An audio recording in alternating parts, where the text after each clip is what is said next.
Welcome to the Slop Farm. Enjoy the video. In this video, I will help you start playing Baldur's Gate 3. First, you will choose between an origin character with a pre-written story or create a unique custom hero. Next, select a class like a powerful fighter or a cunning rogue, and a race such as an elf or a human to define your initial abilities.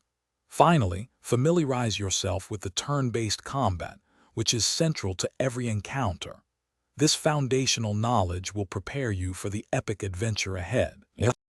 When crafting your hero, you will encounter a rich selection of races, including the agile elves, versatile humans, and charismatic tieflings, each offering unique traits.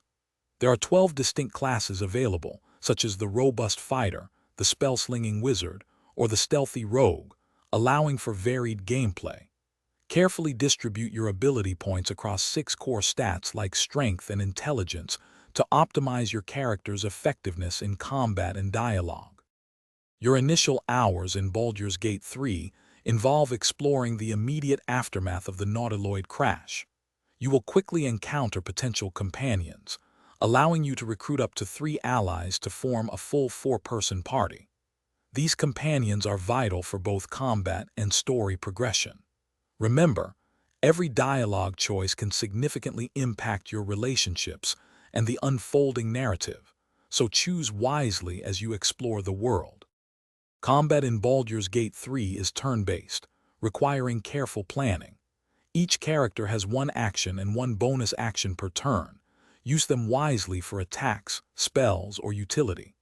Strategic positioning is crucial. Gain high ground for attack bonuses or hide for stealth advantages. Also, exploit environmental elements like explosive barrels or icy surfaces to control the battlefield and turn the tide of battle in your favor. Thanks for watching. Consider subscribing if we helped you today.